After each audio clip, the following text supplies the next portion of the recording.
Cannabis Common Sense, the show that tells the truth about marijuana and the politics behind its prohibition.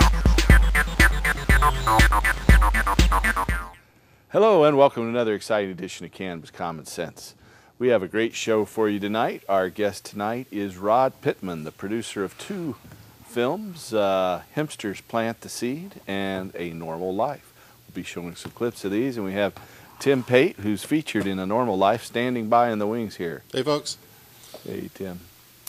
And we have a good show for you tonight, so stay tuned. We'll be taking your phone calls. If you have a question or comment for us, you can call us at 503-288-4448. But we'll bring on our infamous Dancing Cannabis Leaves first.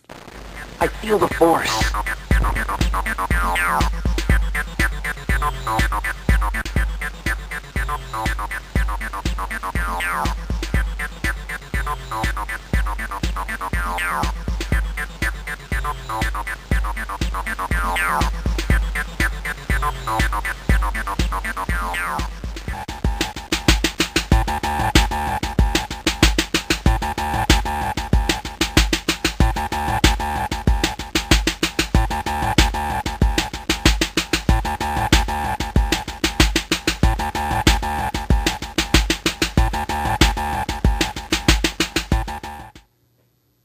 All right, our first story tonight is from Washington, D.C. Federal law prohibits a person from legally possessing a firearm if they use marijuana, even if he or she uses cannabis for medicinal purposes, in accordance with state law, according to a new memo issued last week by the U.S. Department of Justice, Bureau of Alcohol, Tobacco, and Firearms and Explosives, or the ATF. The ATF's September 21st memo, titled Open Letter to All Federal Firearms Licensees, states, quote, federal law prohibits any person who is an unlawful user of any of or addicted to any controlled substance from shipping, transporting, receiving, or possessing firearms or ammunition. Marijuana is listed in the Controlled Substances Act as a Schedule I controlled substance, and there are no exceptions in federal law for marijuana purportedly used for medicinal purposes, even if such use is sanctioned by state law. Therefore, any person who uses or is addicted to marijuana, regardless of whether his or her state has passed legislation authorizing marijuana for medicinal purposes, is an unlawful user of or addicted to a controlled substance and is prohibited by federal law from possessing firearms or ammunition. Further, if you're aware that the potential transferee of a firearm is in possession of a card authorizing the possession of marijuana under state law, then you have reasonable cause to believe that the person is an unlawful user of a controlled substance. As such, you may not transfer firearms or ammunition to the person, end quote. Noteworthy, to date, no state or federal court has yet ruled whether medical marijuana patients are disqualified to own a firearm. You know, this is a news story, and that's not actually true, because the Oregon Supreme Court has ruled that medical marijuana patients are allowed to have a concealed weapons permit here in the state of Oregon. But back to the story.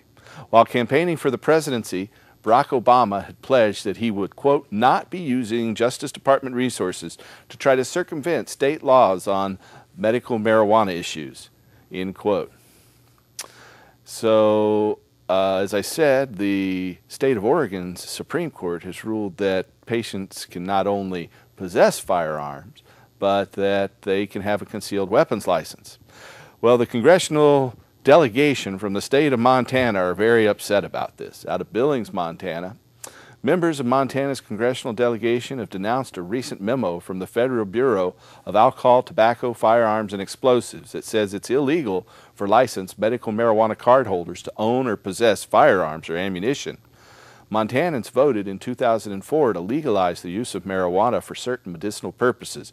As of August 31st, the state had 26,492 medical marijuana cardholders. Montana Democratic Senator John Tester, in a letter Wednesday to Attorney General Eric Holder and the memo's author Herbert, Assistant Director of the Federal Bureau, or ATF, urged them to, quote, immediately reconsider this misguided effort, end quote. He's referring to Herbert's September 21st memo clarifying that it's illegal for a medical marijuana card holder to buy, use, or possess firearms and ammunition, and illegal for dealers to sell these products to them. Tester said in his letter, quote, "These regulatory changes infringe upon the privacy and Second Amendment rights of Montanans while placing an unreasonable burden upon small business owners who sell firearms and ammunition. It is unacceptable that law-abiding citizens would be stripped of their Second Amendment rights simply because they hold a state-issued card authorizing the possession and use of marijuana for medicinal purposes," end quote. Montana's Republican representative, Denny Rayberg, through a spokesperson, also criticized the policy and went on to condemn the Obama administration. He said, quote, "Between the ATF clamping down on gun rights and the two new anti-gun Supreme Court justices, Montana's Second Amendment rights are once again under fire from Washington. Denny's going to keep fighting to protect this critical right from Washington's overreach, whether it's legislative, executive, or judicial." Montana's Democratic Senator Max Baucus also condemned the federal memo and said, quote, "Our Second Amendment rights are part of who we are as Montanans, and I've always fought hard to protect our right to bear arms." He said, "I'm concerned to hear the ATF may be impeding the rights of law-abiding folks. Individual gun rights must be protected, and I'll never stop fighting to make sure they stay intact." That's a quote from Montana's Democratic Senator Max Baucus. So the fight is joined, and I am sure that in the end we'll win. And I don't know where, some bureaucrat in Washington, D.C. thinks his letter is law, but that's what he's saying. So more on that in the coming weeks, months, and years probably. Out of New York City, city police officers are to cease making misdemeanor marijuana arrests in cases where the contraband was not displayed in public view, according to an internal order issued late last week by New York's Police Commissioner Ray Kelly and reported in the New York Post. Although simple marijuana possession is a non-criminal violation in New York, police can charge a suspect with a criminal misdemeanor if the marijuana is open to public view. The New York police have been forcing people to empty their pockets, and when they find marijuana, then they claim that the person who was forced to empty their pockets had it in public view. So they're arrested under a misdemeanor where the infraction is just a ticketable offense, and they can't be arrested. So they have actually had about 50,000 arrests a year in New York City under this law. In 2010, New York City police made 50,383 marijuana possession arrests involving cases where marijuana was either used or possessed in public. The total was the second highest in the city's history and was an increase of over 5,000% from 1990, when police reported fewer than 1,000 low-level cannabis arrests. Over 85% of those charged are typically either African American or Latino. However, an investigation in April by New York City public radio station WNYC questioned the legality of many of those arrested. It concluded that police routinely conduct warrantless stop and frisk searches of civilians, find marijuana hidden on their person, and then falsely charge them with possessing cannabis, quote, "open to public view," end quote. The commissioner's new order stipulates that marijuana discovered during a police search is a violation punishable only by a ticket.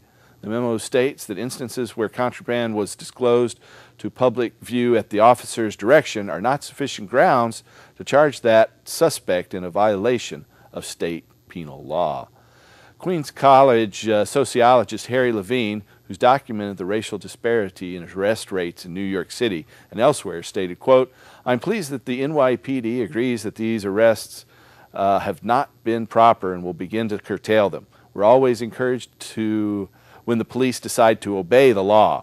New York City's routine policing practices, especially for drug possession, require major reform, and this is only a first step," end quote.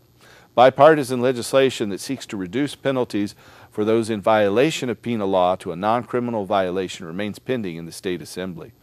The online analysis of marijuana arrests in New York City and other major cities nationwide is now available online by the Marijuana Research Project at marijuana-arrests.com. That's marijuana-arrests.com. Our last story tonight is out of Rhode Island from Reuters news agency. State-run medical marijuana dispensaries will not be coming to Rhode Island after Rhode Island's Governor Lincoln Chafee scrapped the plan for fear it was illegal under federal law. Chafee, who'd earlier vowed support for the measure, said he decided the state's planned dispensaries could violate superseding federal law and become a target of federal law enforcement efforts. Chafee's statement said, quote, "Federal injunctions, seizures, forfeitures, arrests, and prosecutions will only hurt the patients and caregivers that our law was designed to protect," the governor said in a late Thursday statement. Before his reversal, Chafee had hoped to implement a 2009 law passed by Rhode Island's General Assembly allowing marijuana distribution through 3 state-run so-called compassion centers. The measure authorized growing and selling marijuana to patients with debilitating illnesses such as cancer, AIDS, and glaucoma. Currently, 16 states and the District of Columbia allow the use of cannabis for medical use. That's the end of our hemp news segment tonight. We're going to jump over to Mr. Tim Pate. So there's the latest news. I'm there. Here I am. There you are. That was enough news for me. I got to tell you, some of it's good news, some of it's really disturbing news. I just have to say, it's just disturbing. The police are fighting back. This is a war, and this is their bread and butter. They look at this as a money issue. It's about money and the continued centralization of economic and political control. Anything that gives them less power to arrest us and prosecute us and keep themselves employed, especially with forfeiture laws, is and their ability to forfeit our assets without criminal charges based upon a civil suit. Yes. That's really at the bottom line. These guys want money, power. And politics makes such strange bedfellows. Well, there's a reason now we're with the gun you. lobby, and we're hooked up with that. But it makes sense. Well, the gun lobby has not embraced us at all. The gun lobby doesn't really care, is what I'm told from the NRA. But now they have an issue. Well, you would think, but they haven't embraced it yet. We'll see. They could. It is a Second Amendment issue.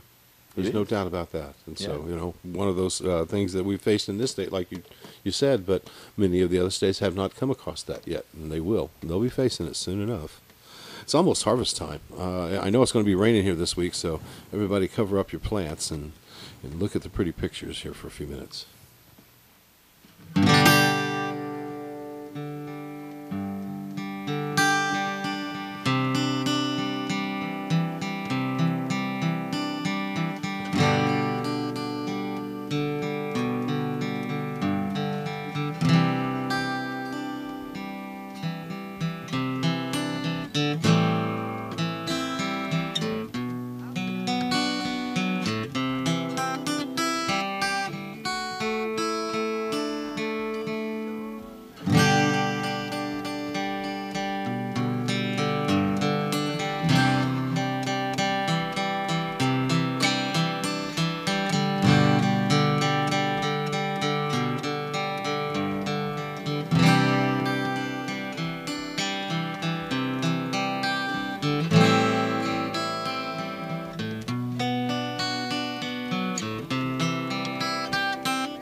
All right, that's Tim Pate on the guitar. Thank you.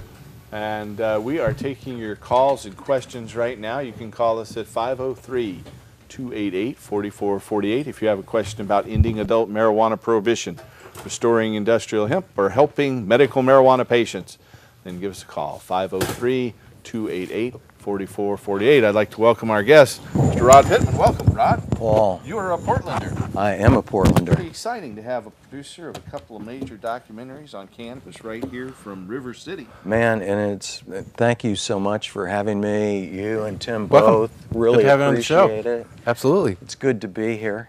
It's good to have you here. I've been looking forward to this day for some time. I know that when the movie was in production, you said, well, let's wait till it comes out. So now it's out. So It is. people can go out there and get it online. And someone was saying that Hempsters Plant the Seeds on Netflix. Yes. Is a Normal Life coming to that, or do you know?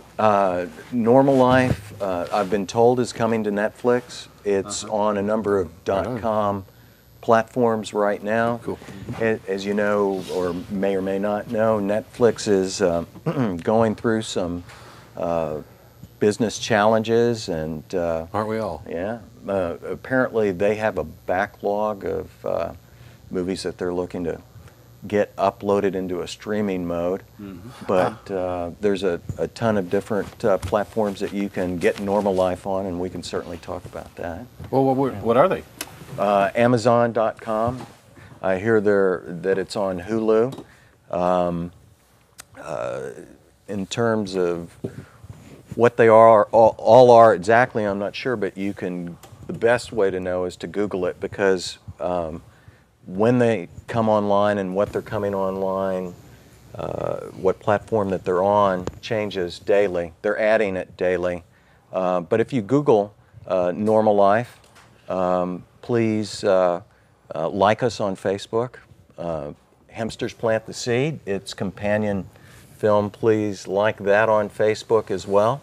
But when you Google Normal Life, the movie, or Hempsters Plant the Seed, the movie, you'll see a number of platforms of which you can choose which one that you like to use most, and there you have it.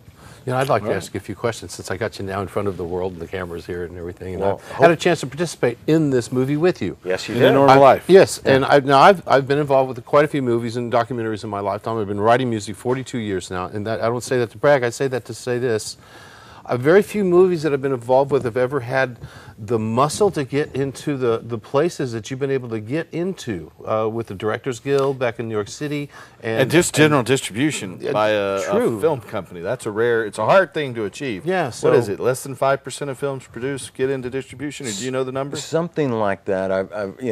And depending on who you ask will tell you a different story. It's something like 10% of independent films, or maybe all films in production in general, actually get broad distribution. And then of that 10%, something like 2% make money. And we were talking, or I heard you talking about the fact that there's the issue with law enforcement, and that money is a big issue with law enforcement. And in America, it's really not about the money, it's about the money. So the thing with Hempsters and Normal Life, there was another film called Green that was done by another director, and it was I sold it to Hollywood Video back in the day, and it was one of the first independent films to get on the video new release list. And so that was like a learning ground for me to go through the process. Yes. And what I was looking to do was get us the best distribution for the storyline and the message that we could. Now, you made you went all over the country for interviews. I mean, I was impressed with the level. I mean, I got to see the early cuts, so I knew there's a lot on the cutting room floor. I realized that. Yeah. But some of the approaches you covered back east, especially in Washington D.C., I was really impressed with the way they stuck it out and worked hard there, and it shows it really well in this film. I was, and it was information that I wasn't privy to, quite frankly. Out here on the West Coast, we're so subject to our own news because we're making it constantly. It's going on back and forth out here, But there's always those pockets of activism that spring up because of necessity, and it seemed like Washington D.C. was a really good example of that. Well, with Normal Life, we kind of cheated because my longtime friend Doug Ross, who is the executive producer of Normal Life, is also a director of photography. He's got a degree in film and television from University of Texas at Austin, and he lives in Rockville, Maryland, and which is Close. 30 minutes. Right Okay? there. And you know, it's a funny thing making movies, and especially when you're making it on a micro budget. What happened with Normal Life is we started out at the Normal Convention in Berkeley, and 3 years ago, approximately, I guess is what it was. And so we shot there, and then we tried to figure out, you know, what it was that we wanted to do next, again on a micro budget. And since Doug was in Washington, what we decided was we set up interviews, and Doug went down and actually shot and did those interviews while I was here in Portland. Then we took a look at the Berkeley footage, and we took a look at what Doug shot, and we said, okay, now what we need to do is run up the West Coast so that we can go from Los Angeles up to Seattle and then back down to Portland, and that would probably give us enough film to find the story. It did, didn't it? Yeah, and so, you know, really, and then we edited it basically over the phone and using YouTube, moving clips back and forth because we didn't have the money to live in the same room together. Right. You know, and so this film has really been done through telepresence. And It's true, because that's how we handled the music as well. Right. I mean, it was the same process, basically. Here's a raw cut. What can we do? Where do we want to put this, and what feeling do we want to? How do we want to make these transitions? And then suddenly there you have it, and you have some nice pieces of music throughout. And I'm really glad to see Los Marijuanas in there involved in their music too, because they're a wonderful group. We have them at Hempsters every year, and you know, it's like. It's cool to have them in there. I like them a lot. You know, we have a film clip that our studio picked out from one of your movies here, Rod. So let's go ahead and have that film clip rolled. We'll be back in just a minute after we roll it. One of the biggest problems facing the legalization of industrial hemp is its confusion with marijuana, which is, you know, really a distant cousin. This is a fail-tested industrial hemp seed. From what little planning I've done, I think that should germinate. You realize you're under arrest? Yes, sir. The petrochemical, pharmaceutical, military, industrial, transnational, corporate, Fascist elite son of a bitch. utilize the lawmaking powers of Congress to get through legislation which has criminalized the farmer who's gone into competition with these synthetic manufacturers. The DEA's intrusion into the realm of agriculture is preventing American farmers from growing a crop that has the potential to help address the global depletion of forest resources, the dependency on foreign oil, the harmful effects of petrochemicals, the excessive use of pesticides for fiber crops, and the economic depression of farming communities. Why is it that everything that is good for our bodies, our communities, and our planet called an alternative? An alternative to what? Hemp is the number one fiber, the number one fuel, the number one food, and number one medicine.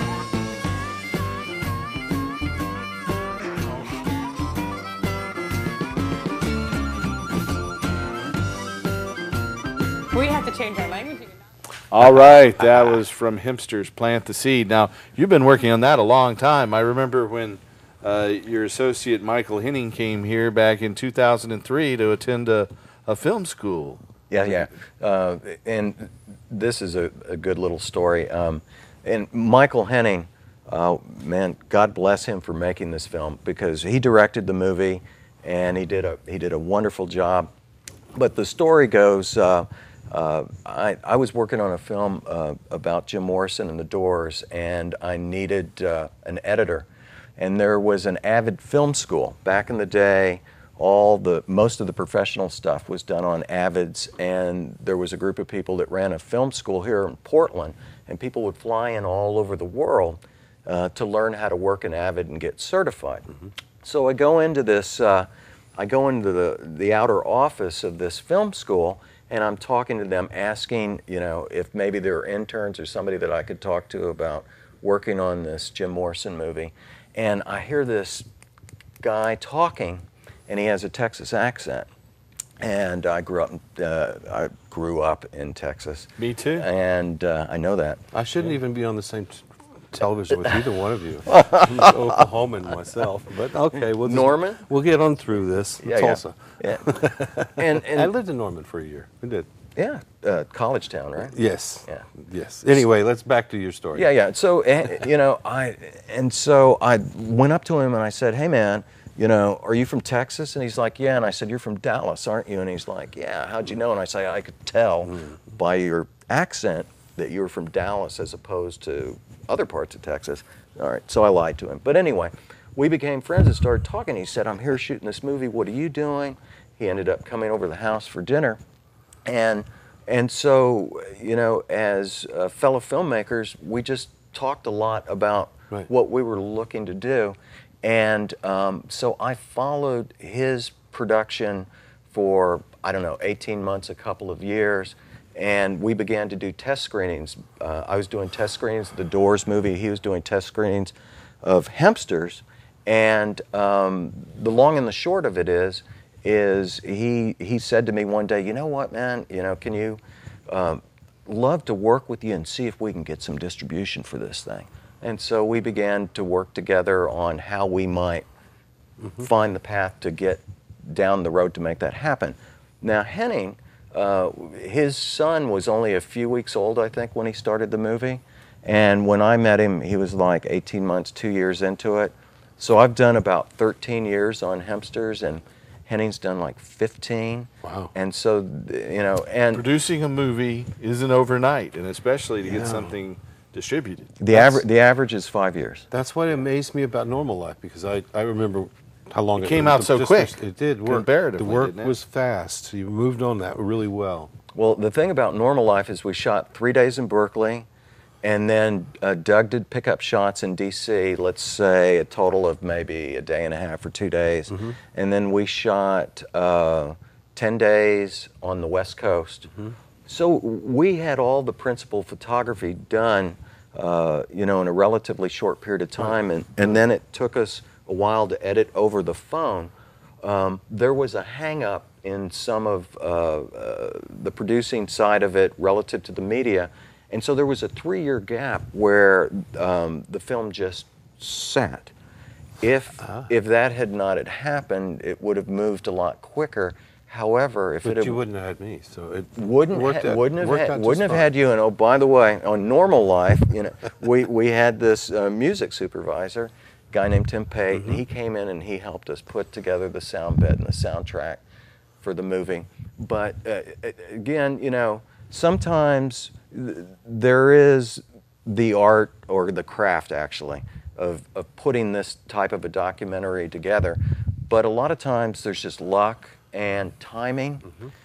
If it would have moved along just in one small package from Berkeley straight on through, I don't know if the country would have been ready for the film, to be honest with you, to get more of a mainstream distributor to pick it up, which is what we were really looking for. So it seems that's to what have all films, out. I think, are looking for, is that mainstream distributor. Right. That's it. Cinema Libre. Yeah, so Cinema congratulations Libre. on that. That was good.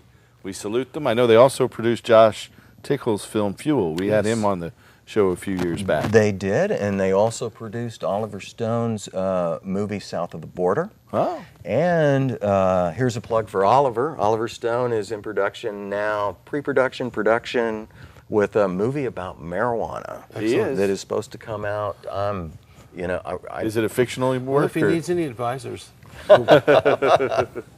Exactly. We take phone calls on this show, and we've had a caller, I think, who's still standing by. Let's see if they're still there. Hello, caller. Are you there? Hello. Hi, Paul. Hello. Hey, welcome to the show. Sorry about that delay. Oh, how are you? We're doing well. How are you? I am wonderful. It was so awesome to hear Teresa and hear that she's well and the world is treating her kindly. My wife, Teresa. I'm glad that's happening, too. Yes, I bet you do.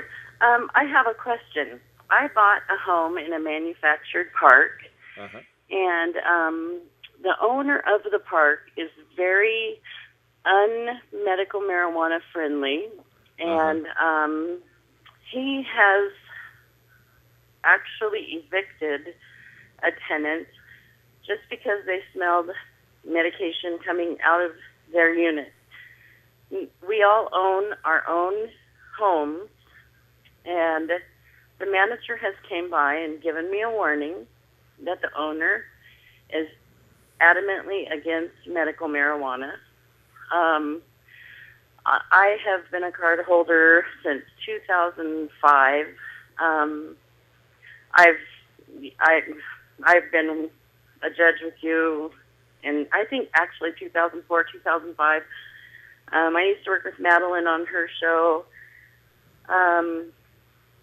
and he basically has let me know that if he ever smells any medicine coming out of my house, if he finds out I'm medicating in my house, he's going to evict me, and I'm going to have to put my home, my manufactured home, up for sale. Is that legal? I don't think so. I don't think so. The thing to do is to maybe sue him for that. Find a lawyer to, you know, the thing is to try to document that in some way, you know. I'm on disability, and I have the ombudsman already representing me for several other violations that they are pushing on me. I've been here 4 months, and they've already hit me with several different violations just because I'm friends with the other medical marijuana card holder. I see. They're not even positive I'm a card holder yet. They just So I'm not sure how that works. Do you pay them to be there for a period of time? Do you have a lease? I have a lease. I pay $300 a month space rent, but I own my own home. And so what's the length of that lease? It actually is a month-to-month lease, but I purchased the home from them. And the way they work this is the owner and the manager are ex-boyfriend, ex-girlfriend. And the way she gets the house is he kicks people out, and then she won't okay anybody for the park. I can see that this is beyond my level of expertise. This is definitely a legal issue. I will just right here on the air recommend you talk to an attorney that worked on our soundboard for a number of years, and her name is Ann Witte, and that's spelled W-I-T-T-E. If you have a land issue or property issue, she's well versed in that. She's practiced with firms that are specialists in that area of law, and so you might want to give her a call. That's Ann Witte, W-I-T-T-E, and hopefully she can steer you right. Okay. I thought you would be able to help me one way or the other. Well, I hope that's helpful. Okay. Thank you so much. Good luck. And before you hang up, I want to give a shout out to Madeline and Dog and everybody over at Normal, and I love you all. All right. Take well, care, thanks Paul. for your call, and you have a good night. You too. If you have a question for us tonight, you can call us at that number that just popped on your screen. It's 503-288-4446. That's 503-288-4448. Excuse me. 288-4448. What am I thinking? It's the number on your screen. That's for sure. I'll normally get that. So what's next? What's next with the films? What do you do? What's the next thing? You know, I know promotion. Paul was asking me last week, grilling me about that. It was like, I don't know. I was stumbling up here for a little bit, and I felt like, and so now I'm going to let you stumble. What's up? And I probably will stumble. That's all right. No, you've been doing great. Don't worry about it. Well, thank you. Don't be nervous. Oh, okay. You know, it's interesting to be behind the camera, but then all of a sudden when you got a camera pointed at you, it's like, oh my God. Here's the thing. The independent film business is changing drastically. And, you know, we were talking about Netflix earlier and what might be going on with them. In this economy, to make a movie, it takes a lot of money. And to make a movie successful, it usually takes a lot of money. Right. The great thing with both Hempsters and Normal Life is we knew going into it that there was a wide and deep cannabis community, both for industrial hemp and for medical marijuana and recreational use of marijuana. Mm-hmm. And so what we've done is we've turned to the communities and said, we're not having a theatrical release with these movies because, it doesn't make sense right now in this environment and it doesn't pencil. But what we'd like to do is utilize the communities to kind of be the screens for the film itself. And the way that works is, I'll give you a hypothetical example, is when we shot Normal Life, never asked for and was never offered any kind of an endorsement from Normal. We just figured we're gonna shoot the story, and if it's good, the story will speak for itself. And then the Producers Guild in New York heard about the project, and they asked to screen it.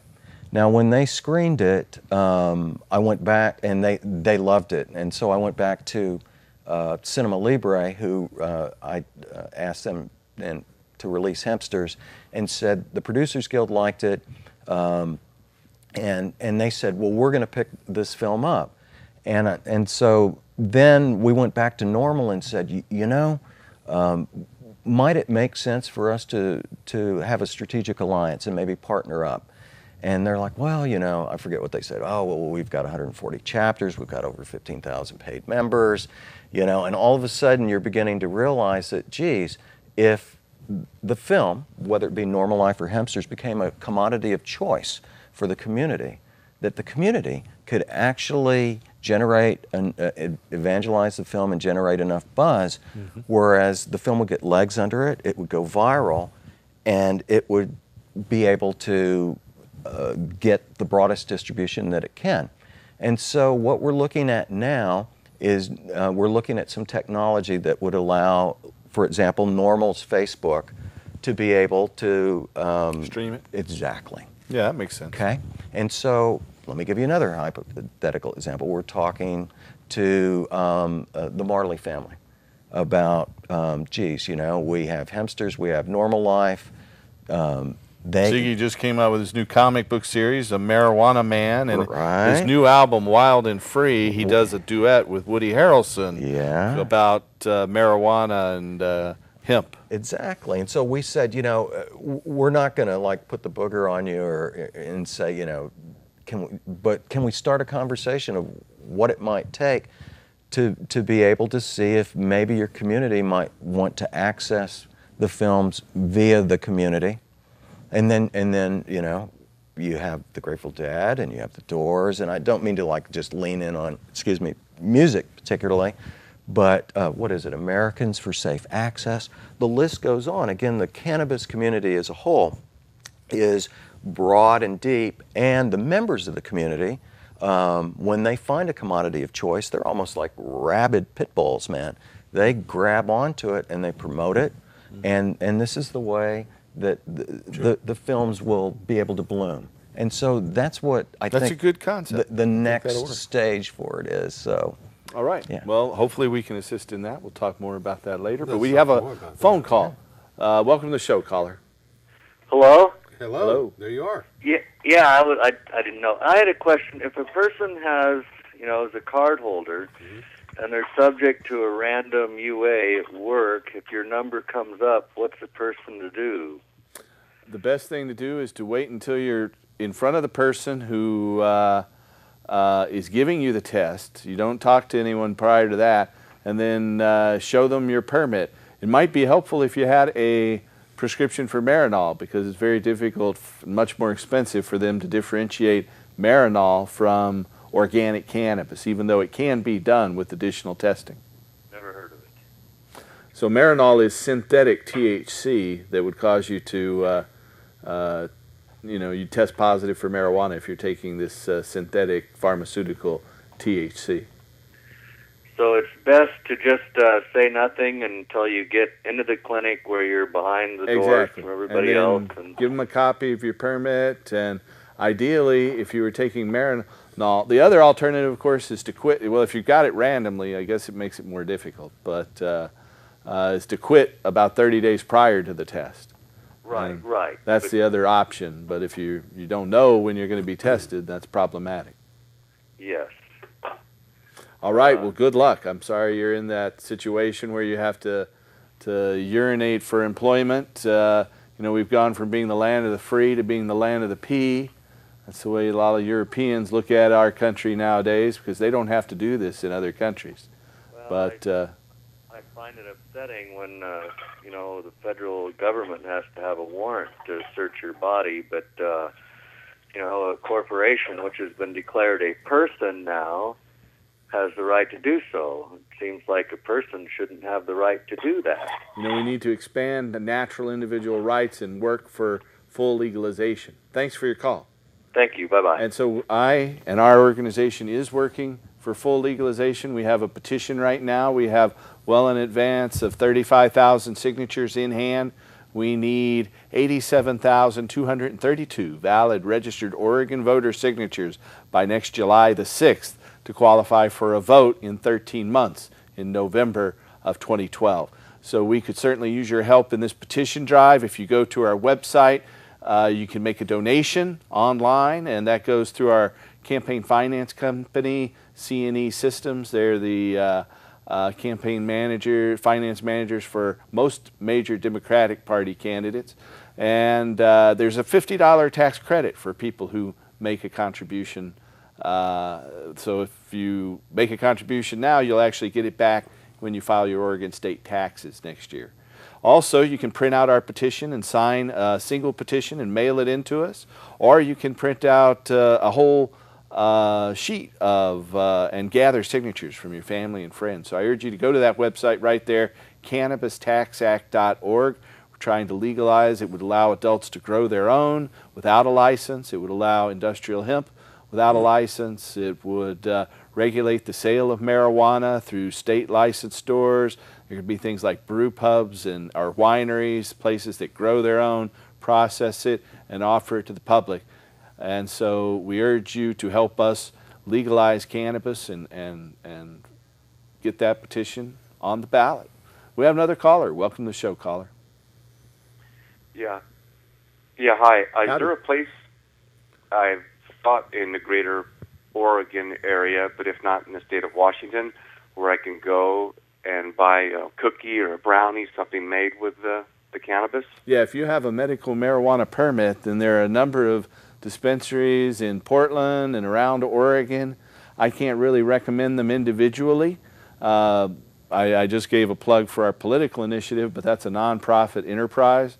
So there are a number of dispensaries open all around town, and they're out there. We have a list at our clinics of some of those. So yes, there are, is the answer in short. And in Washington, there's at least 40 in Seattle alone. So you can find them throughout the state. Although some places in Washington are unfriendly to them, and they've had a harder time establishing, getting a foothold. So to find the ones here in the greater Portland area, I could call some number or go to your, was it hemp.org? Yeah, drop us an email at hemp.org. Just go there and we'll try to direct you to some in your neighborhood. Let us know what part of town you're at and we'll try to help. Okay, thank you. Thank you. Thanks for watching. So we have a film clip. I believe we're probably the trailer for A Normal Life now, so we're going to go ahead and roll that film clip and be back in just a moment. The infamous movie.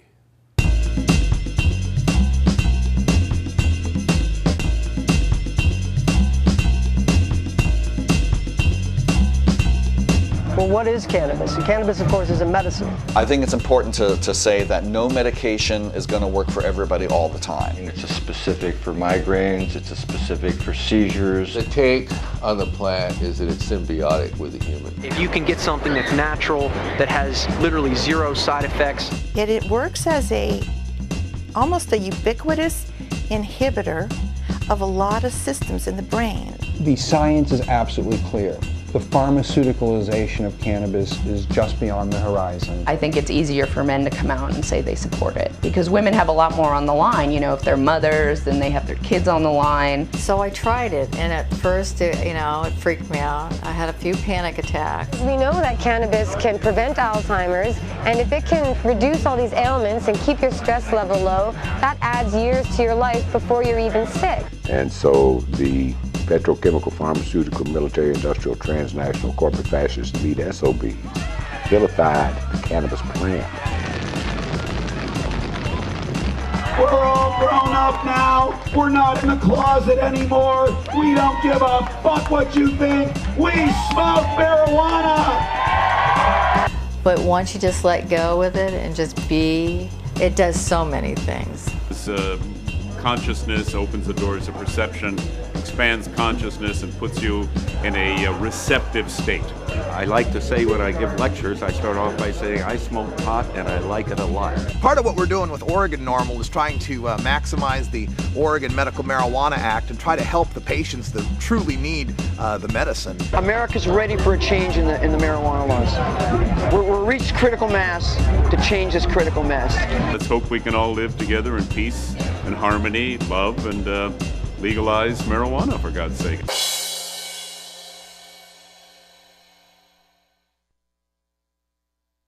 Trailer for A Normal Life, and so you can where can they go to find that, Rod? What's the best spot? Your website or Google it. Google it. You can go to normallifethemovie.com. You can go to amazon.com. But the best way to do it is to Google it, figure out which platform.com platform that it's on that you prefer the best. And you can order the movie and or stream it, and that's the way to do it. There you go. Yeah. Cool. Okay, we have a caller who's been standing by. Let's go ahead and take that call. Welcome to the show, caller. Hi. Howdy. I have a question about technique on inhaling marijuana. Okay. It used to be in the day is like hold the hit as long as possible to absorb it. And then recently a friend is telling me that no, the THC absorbs instantly, so try to exhale the bad smoke as soon as possible. So it's funny to watch him inhaling pot because it's like he's trying to inhale and exhale at the same time. So I'm just wondering, does the THC absorb quickly and you try to blow it out as soon as possible or hold it as long as possible? I've heard that there's no reason to hold your breath for long. The longer you do hold it, probably more will be absorbed. But, there are varying opinions on it. I think that it's not important that you hold it a real long time. Okay. Thank you. All right. Thank you. I've never heard that question before, though, quite frankly. That's a new one on me. Oh, really? No, I've heard it. Have you? Yeah, I mean, not... I just don't recall it. Yeah. So, there you go. That's a new one. There's more and more we don't recall as we... Well, that's probably... that may be it. Oh, no. Yeah. It happens to us all here, Tim. Anyway, if you have a question, or especially for Rod Pitman, the producer of this movie, give us a call at 503-288-4448. We got about less than 10 minutes to go, so now's time to call. So I noticed that these are both called Earth Now across the top. That's a specific line of films from Cine Libre? Yes, and I guess sustainability related and things that are pro-human is the line. Matter of fact, there is some sort of a sustainability event going on in Santa Monica on the beach this weekend, and both Normal Life and Hempsters is being promoted down there. I guess Ed Begley Jr.'s down there. And yes. So, yeah. All right, we have another caller. Welcome to the show, caller. Hi. Howdy. I actually just had a quick question here. Okay. I was wondering if any of you could recommend a source for a complete listing of cannabinoids and their respective physiological effects. The newest issue of a magazine called O'Shaughnessy's talks about the cannabinoids and the terpenoids, and I'd highly recommend you go out there and get O'Shaughnessy's. O'Shaughnessy is named after the first physician that introduced cannabis to Western pharmacopoeia back in 1830, a Scottish physician. He studied in India and wrote up about cannabis and its medicinal effects and introduced it into Western medicine. And so the magazine is named after them. It's an annual magazine, so just look for O'Shaughnessy's, and it has it just came out in the past month, so it's very up to date. Awesome. Definitely something I know is not as readily available per se on the internet and whatnot, so it may be a good source. Well, you know, I can tell you that we're expecting 10,000 copies to be delivered to our office on October 17th. Excellent. So after October 17th, you'll be able to come to our office at 105 Southeast 18th Avenue and pick one up. Well, that sounds excellent. All right. That's good news. All right, Been you guys working have with good Fred evening. Gardner, the publisher of O'Shaughnessy's, who's been working, he was the public spokesperson. He's had a diverse career, everything from the public spokesperson for the district attorney of San Francisco, Terrence Hallinan, for 8 years, to working at Scientific American and working with Todd McArea, a luminary who's deceased now of the medical marijuana movement. But we are going to be distributing those in mass later this month. Well worth a read. Yeah, it's written by physicians. In fact, one of our physicians, it's about 60 pages, and one of our physicians from Michigan, Dr. Paul Mayer, who works in our Detroit office and other places in our offices in Michigan, he wrote an 8-page article in it, a very large article that documents a number of patients and his experience working in our clinics. Look forward to reading it. Yeah. So, Rod, we've seen both the clips there, and it looks like your websites are anormallifethemovie.com. Correct. anormallifethemovie.com, but you recommend just going to Google. Yes. That'll be the fast thing. And you know, I just want to say something else about distribution, because you were asking, you know, where can you get this and how is it available? And yes, you can Google it. And the funny thing is, I'm sitting here and going through my mind now, where is it available? Because I get in front of the camera. And Amazon probably is a place. All those spaces that have all these. Walmart. Now, here's an interesting. So you're on the shelf in Walmart. Well, here's an interesting thing that happened in the course of producing the film, is you know, and Walmart is a fairly conservative company. They are. And so, from what I understand, and I could be wrong, is that you can buy it from Walmart's website, but that it will not be in store. Now, an interesting thing that happened is you see this congressional gridlock in Washington. These guys are not wanting to reach across the aisle for anything. But in the course of finishing the movie and talking to people about it coming out, I've had all these conservative, social conservative, right-wing, Republican people come up to me and say, I just wanted to let you know that I think that marijuana should be legal in all its forms. And I'm just like trying to get my head wrapped around that, you know?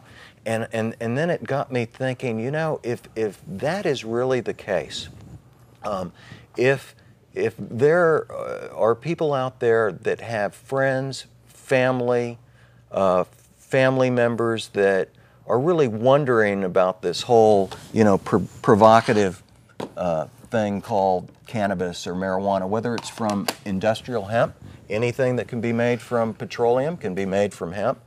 Think about it, you know, hemp plastic, so we could replace out garbage bags, packing peanuts, Normal Life, you have both, you know, I look at Hempsters and Normal Life. Hempsters is like jobs. Normal Life is healthcare. Medicine, right. If you're interested in jobs and healthcare, what you do is you get a hold of these and you put them into your friends' hands. Put them into your most conservative friends' hands. And this, and the other thing is, you know, you can buy DVDs in truck stops.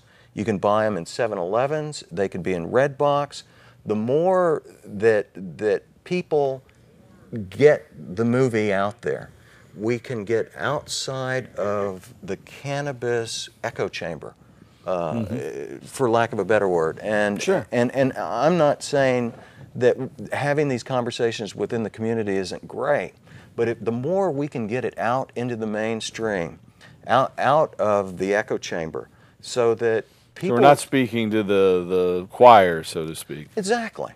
You know, I had no idea till the other day that Oregon Health Science University, I heard one thing, and then I'm not sure whether it's true or not, that it's the largest teaching hospital on the West Coast, that they have a medical marijuana program up there. Were you aware of that? No, yes. I haven't heard that. And so now, you know, and the doctors that are up there, I mean, you know, depending on the doctors are just like anybody else in the community.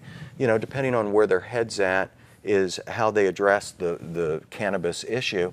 But a lot of the guys that are up there are saying now at this point, you know, I don't know if the benefit is really truly there and can be proven yet. You know, it's kind of like global warming. Yeah, even though there's all these studies that show there's medicinal benefit, we won't allow it in the United States. But we are running out of time here. Just to wrap that up, you know, what they're saying is let's get the data into the hands of the friends and family of the people that are needing and wanting this medicine. Yeah. So, well, I want to commend you for getting this film out there. Both films, actually. And it's a really great thing. Appreciate it. And thanks for coming on our show tonight. Thank you so much for having me. And thanks for watching. Thank you, Tim. Absolutely. So we have Rod Pitman. He's got 2 films. His most recent one is A Normal Life, and that's basically your baby. And you also worked with Michael Henning and Diane Oliver on Hempsters, Plant the Seed. And so you can get both of those out on the internet. Facebook. And Facebook. Go to Facebook and like us. All right. So we are about out of time. I want to just run through a couple things. We want, first of all, you to get our petition drive and assist in our effort to completely legalize marijuana here in Oregon next year and put Oregon on the cutting edge of exciting new economic developments. Go to cannabistaxact.org. That's cannabistaxact.org. Or you can just enter OCTA2012.org as well. We also want to say if you have a family member or a friend who needs medical marijuana and can't find a doctor to help them, we have a physician referral service and clinics all over the country. So you can call us toll free at 1-800-723-0188. That's 1-800-723-0188. If you're in the Portland area, you can call us locally at 503-235-4606. That's 503-235-4606. We're going to go out on the music of Mr. Tim Pate and some more photos from our THCF medicinal gardens. Thanks again, Rod. Thank you. A pleasure. Thank you so much. Thanks for watching. Tune in next week. We're going to be not doing live shows for the next 2 weeks, but we'll be back on the 21st, I believe it is. So tune in then for a live show, but we will have tape shows till then. Thanks for watching, and help us restore hemp.